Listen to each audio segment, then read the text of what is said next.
नमस्कार। सातारा जिल्हा रेशन दुकानदार संघटनेच्या वतीनं आज येथे धरणे आंदोलन कार्यक्रम राबवण्यात येत आहे। आज या ठिकाणी सातारा जिल्ह्यातील अक्राई तालुक्याचे सर्व अध्यक्ष, पदाधिकारी व रेशन दुकानदार बंधू भगिनी उपस्थित आहेत। शासनाकडे आमच्या ज्या प्रलंबित मागण्या आहेत त्यासाठी हे धरणे आंदोलन आहे। राज्य संघटनेच्या आदेशानुसार आज संपूर्ण महाराष्ट्रभर प्रत्येक जिल्हाधिकारी कार्यालयाचे येथे हे धरणे आंदोलन होणार आहे। यामध्ये मुख्य मागणी आहे कमिशन वाढ।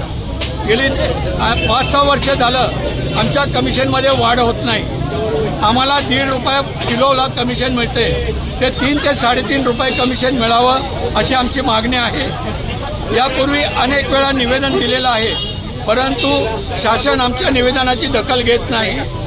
आम्हाला जे सध्या धान्य मिळतंय ते वजन व्यवस्थित मिळत नाही। गोदामातून मिळणारं धान्याचं वजन हे व्यवस्थित असावं।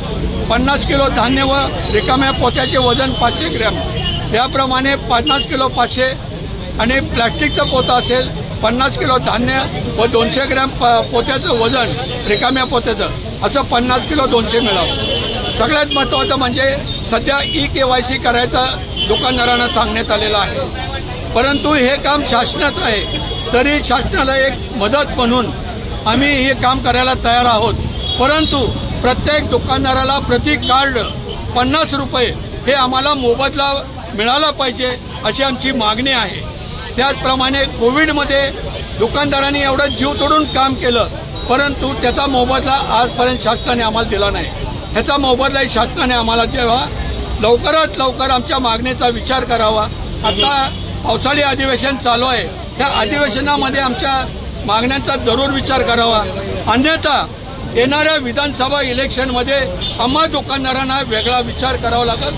त्याची शासनाने गंभीरतेने दखल घ्यावी ही माझी सर्व विनंती आहे सर्व दुकानदारांच्या वतीनं। जय हिंद, जय महाराष्ट्र। दुकानदार संघटनेचा